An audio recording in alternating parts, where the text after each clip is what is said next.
Ha llegado nuestra compañera Marea Verde, Lola. Bienvenida, Lola. Te voy a dar ahora la palabra. Lola es profesora de secundaria y bueno, participa en la Marea Verde y es madre y activista también. Pues nada, te paso el micrófono y cuando quieras, Lola. Pues en primer lugar agradeceros que nos hayáis invitado. Entiendo que al colectivo, al grupo de Marea Verde y las mujeres que estamos trabajando y llevamos tiempo movilizándonos dentro de esta movida, ¿no? Vamos a ver, yo imagino que tenéis conocimiento un poco cómo se articula la Marea Verde o cómo es, ¿no? A mí me gustaría aportar, dentro de mi experiencia como mujer, primero, que entiendo que el deterioro de las condiciones laborales y los despidos, especialmente en el sector público, sector donde las mujeres podemos acceder en igualdad de condiciones a trabajar, está suponiendo que, digamos, que nos enfrentemos a esta situación y tengamos que pelear, ¿no? Este deterioro que está habiendo en el sector público, donde en la enseñanza, pues dependiendo, digamos, de los diferentes sectores, somos más del 50% las mujeres, nos lleva a que nosotras, en ese clima de retroceso general y de pérdida de derechos, nos hayamos enrolado en esta marea verde, ¿no? ¿Qué cosas son las que nosotras podemos encontrar en la marea? Pues fundamentalmente es un tipo de organización que, como las mareas, en este caso no es jerárquica, ¿no? Es una organización horizontal y donde nosotras, cuando nos organizamos y trabajamos y aportamos nuestras ideas, estas pueden prosperar. Todas las compañeras con las que yo trabajo en la Marea Verde, yo sí que he descubierto que tenemos una gran capacidad de trabajo, ¿no? Tenemos una gran capacidad organizativa y eso, cuando lo aportamos en la marea, nos da una fuerza que yo creo que ha sido imparable, ¿no? Esta forma de organización yo creo que también nos aporta un tipo distinto a organizaciones jerárquicas, donde tenemos que ir superando diferentes, digamos, escaleras, ¿no? Y en este caso se funciona de otra forma más cooperativa, ¿no? Donde no tenemos que estar en competitividad continua. Por tanto, digamos que este cambio de roles o esta posibilidad organizativa es una posibilidad activa. Como consecuencia, creo que tenemos que analizar los métodos y cómo nos estamos organizando, porque creo que son formas positivas que hemos ido elaborando mediante la acción. También quería comentar que en la Marea Verde las mujeres no tenemos que inventarnos, o no hay que inventarse métodos para establecer la representatividad, puesto que surge de forma natural. No sé si lo habéis comentado en otro tipo de movimientos, pero desde luego en Marea Verde no estamos infrarrepresentadas, ni tenemos puestos copados. La Marea Verde surge en principio como una asamblea de profesores y de profesoras, fundamentalmente de secundaria, ante los recortes brutales que se producen en el año 2011. Fundamentalmente hay un aumento de 2 horas lectivas y en torno a eso pues se empieza a organizar el movimiento. Este movimiento comienza con asambleas masivas en el verano del 2011. Previamente había sido todo el movimiento del 15M, que había sido el año anterior. De alguna manera fuimos un poco precursoras o iniciamos este tipo de movimiento de mareas, ¿no? Yo ahora también quería hacer mención, porque justamente ayer por la mañana ha sido un juicio que ha puesto una compañera nuestra de Marea Verde, que fue la primera mujer que llevando la camiseta verde fue sancionada en un centro. Entonces fue sancionada por la administración, pero ella a su vez denunció a la Comunidad de Madrid. Este juicio por la denuncia fue ayer por la mañana.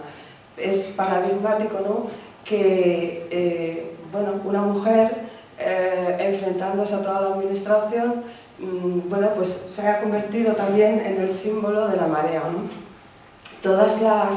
Esta camiseta que yo llevo surgió en la plataforma de Vallecas y era un símbolo de defensa de la escuela pública. Conociendo la sanción a la compañera, cuando hicimos las primeras asambleas, decidimos adoptarlo como símbolo. Las personas que participamos en la actualidad en la Asamblea de Marea Verde somos alumnas, profesoras, madres y estudiantes, y estamos organizadas tanto en torno a asambleas como organizaciones de otro tipo también tradicional. También esta asamblea en la actualidad no solo está constituida por profesorado o personas que están en el sistema educativo, sino que se nutre también de colectivos que defienden la escuela pública y que están interesados en esto y que no son necesariamente pertenecientes a estos colectivos, ¿no? Defendemos esto, una escuela pública de todos y para todos. Yo solamente quería también hacer mención a lo que está suponiendo ahora mismo dos elementos, como uno es, digamos, uno es la LOMCE y otro es la reforma que está habiendo en la universidad y todos los recortes de la universidad. Digamos que estos tipos de cosas que están sucediendo, lo que en realidad nos están retrotrayendo es a otro modelo ideológico, pero también nos están retrotrayendo a otra, digamos, concepción, ¿no? En realidad son leyes que lo que nos están imponiendo son modelos de privatización en el sector educativo. La educación es el centro, o se ha convertido en el centro, es como algo que todos quieren apropiarse, porque de alguna manera la educación, en términos generales, es impulsada para reproducir el modelo sociopolítico, las relaciones de poder, las relaciones de dominio, pero también en el marco en el que estamos tiene una cierta permeabilidad. En el actual sistema, los avances hacia una mayor democratización de este modelo nos señalarían, si nosotras somos capaces de avanzar en ese modelo más democrático, donde las personas somos el centro de ese modelo de escuela, donde la sociedad avanza. Y esto es un peligro para todas las castas dominantes y para el poder, porque necesita dominar a la sociedad y la escuela es el medio para dominar a la sociedad. Toda esta privatización, claro, nos afecta especialmente, ¿no? Porque nos está imponiendo un modelo de persona que no nos gusta, porque en este modelo nosotros somos más un elemento para producir, ¿no? Un elemento que solamente está destinado a producir y a consumir y a soportar, digamos, el poder, ¿no? Digamos, hay dos elementos que están actuando contra la escuela pública. Unas son medidas de desregulación y otras privatización propiamente dicha. Yo quiero hacer hincapié en una de las medidas de privatización, que es la LOMCE. La LOMCE no solo surge como un marco ideológico, como ya he dicho, para volver a reproducir todos los roles más antiguos y más de poder, sino que además surge como la cobertura legal a una ofensiva privatizadora. La reforma de Bolonia y las leyes que imponen a las universidades también van en el sentido de privatizar, ¿no? ¿Qué elementos de privatización se introducen? Y ya desde los años 90, es decir, no estamos hablando de que sea una política exclusiva del Partido Popular, ya desde el año 90 se inicia este afán de privatización. Son figuras, por ejemplo, que en la universidad se introducen y que están metidas también, como el mecenazgo una cosa que llaman autonomía financiera, que en realidad es asfixiar a los centros para obligarles a buscar financiación, la introducción de patrocinios, la publicidad en recintos escolares y la subcontratación. En secundaria, por ejemplo, en los centros de primaria, ya había subcontratación de servicios. La compañera ha estado hablando también de que cuando nosotros estamos en un centro educativo, entendemos que las labores educativas se deberían realizar por todo el conjunto de la comunidad educativa, entendiendo que la comunidad educativa es todo el conjunto de personas que están en ese centro, pero ya hace tiempo que se privatizaron tanto, por ejemplo, la limpieza de los centros, se externalizaron diversos servicios. Las últimas ofensivas iban en torno, en la escuela pública, a privatizar y subcontratar clases de refuerzo, ¿no? Por ejemplo, en la universidad es especialmente paradigmático. Mira, os voy a hablar de un caso de privatización que yo creo que es uno de los más atroces y que además nos influye también como mujeres porque digamos que se ha privatizado lo que son las escuelas infantiles, ¿no? Las escuelas infantiles se han ido privatizando en procesos sucesivos y el último proceso que ya queda es con la ley de reforma local, que quieren liquidar absolutamente cualquier vestigio de escuela pública en el sector de la Comunidad de Madrid y de escuelas públicas infantiles, ¿no? Fijaros, en el proceso de privatización, grandes corporaciones, y os vais a sorprender, no sé si lo conocéis el caso, Florentino Pérez y CLECE y la filial ACS son los que controlan más de 100 guarderías, tanto en Málaga, Níjar, Madrid, Tarragona, Salou, y también, y esto no es cosa de educación solo, pero es también el servicio de ayuda a la dependencia. Esto es la entrada de grandes empresas de este sector.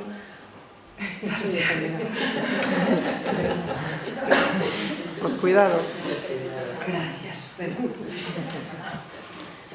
Bueno, pues digamos, estas grandes empresas, estas grandes corporaciones han entrado en los estamentos públicos que deberían velar por esa calidad o porque esto sea educativo. Lo que han hecho ha sido poner los medios para que ellos puedan acceder a dar estos servicios, entre comillas. Daros un dato, por ejemplo, y este no es educativo, pero sí tiene que ver con todo el entorno, ¿no? Y toda la desregularización. En la Comunidad de Madrid, ahí ya el 76,27% de los recursos del presupuesto destinado a servicios sociales se destina a pago de servicios y transferencias. Es decir, esto indica cifras de privatización absoluta. Y eso significa que cuando nos quitan, cuando no gestionamos de manera colectiva, cuando no podemos entrar a gestionar estos recursos públicos, estos están al servicio de unos intereses que no son los nuestros, que son los intereses de esas grandes empresas.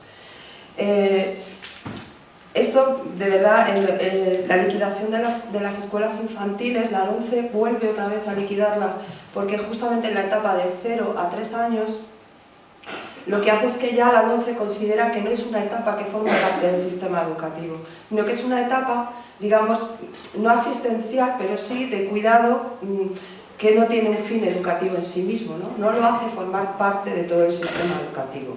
Se va quitando. Y también eso tiene otra repercusión de carácter social, y es que no considera que tenga que ser una etapa gratuita. Es decir, cuando pedimos que las etapas se extiendan y la gratuidad se extienda, lo que se está haciendo es se está privatizando, se está dejando para sectores que se lucran y además se nos está encareciendo al fin y al cabo esto que nos puede ser, digamos, una forma de pues educar a los niños en un entorno colectivo y que no tengamos que asumir siempre las mujeres la educación de los más pequeños, ¿no?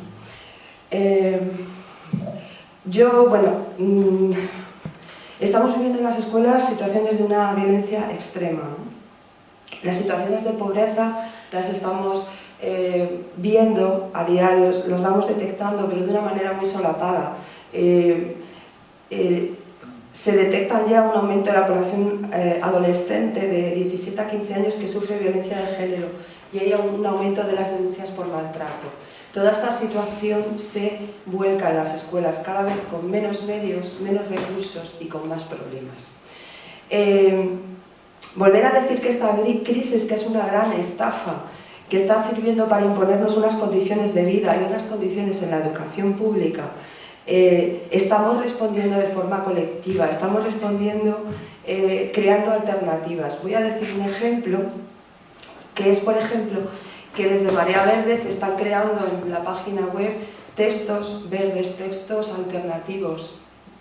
Crecen iniciativas también de solidaridad popular para, pues, por ejemplo, los libros de texto, ¿no? Yo os traía también varios ejemplos de lo que supone cómo los viejos paradigmas y los modelos cómo los modernos legislativos que se están imponiendo nos están trayendo una contrarreforma en todos los sentidos, que ataca directamente a nuestros derechos más básicos como mujeres.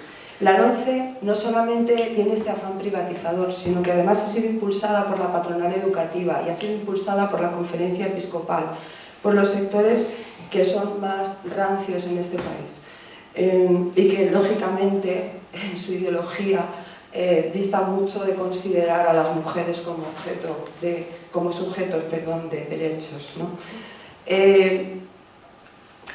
Hay muchos elementos que pueden indicar, pero yo quiero irme solamente puntualmente a lo que desaparece con la LOMCE, a lo que no contempla y donde nos ataca directamente a las mujeres. La LOMCE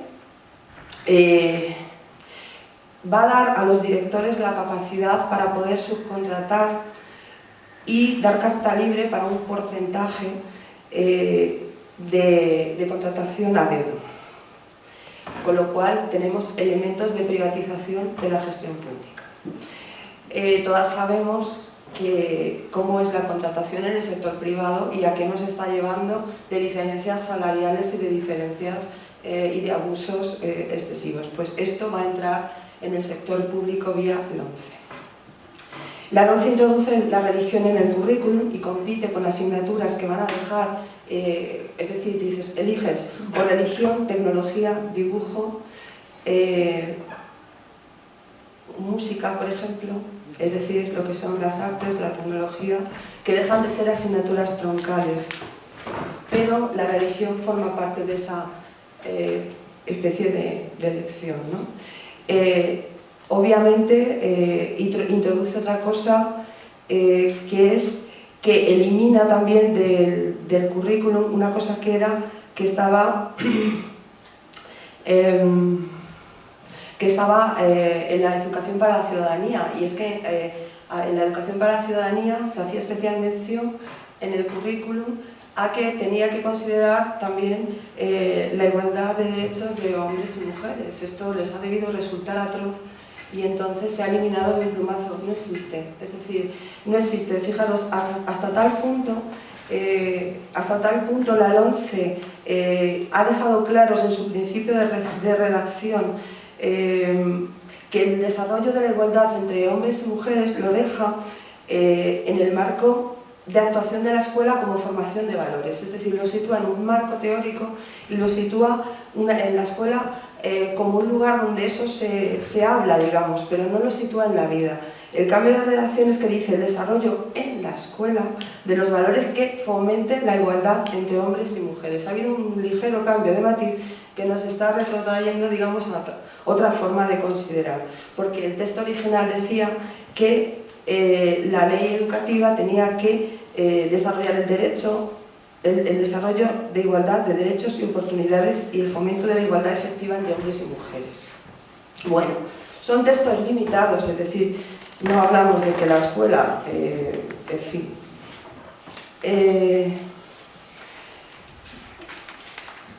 Finalmente, fundamentalmente, esos elementos de no considerar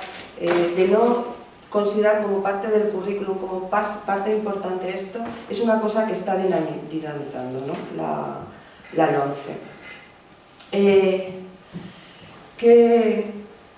¿Qué cosas también hay? Por ejemplo, en la Rey Juan Carlos se eliminan 10 titulaciones, entre ellas la de igualdad de género. Es decir, todos estos recortes siguen recortando esos elementos. Estamos ante un retroceso social.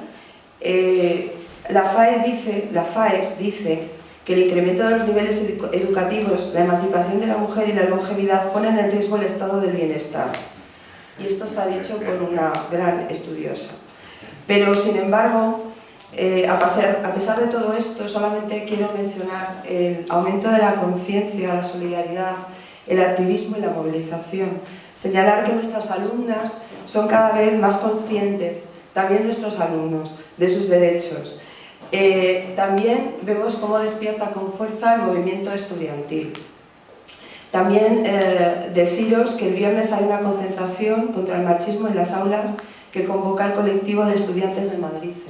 Y con esto simplemente deciros que, bueno, que seguimos caminando hacia adelante y bueno, esto es una pequeña muestra, ¿no?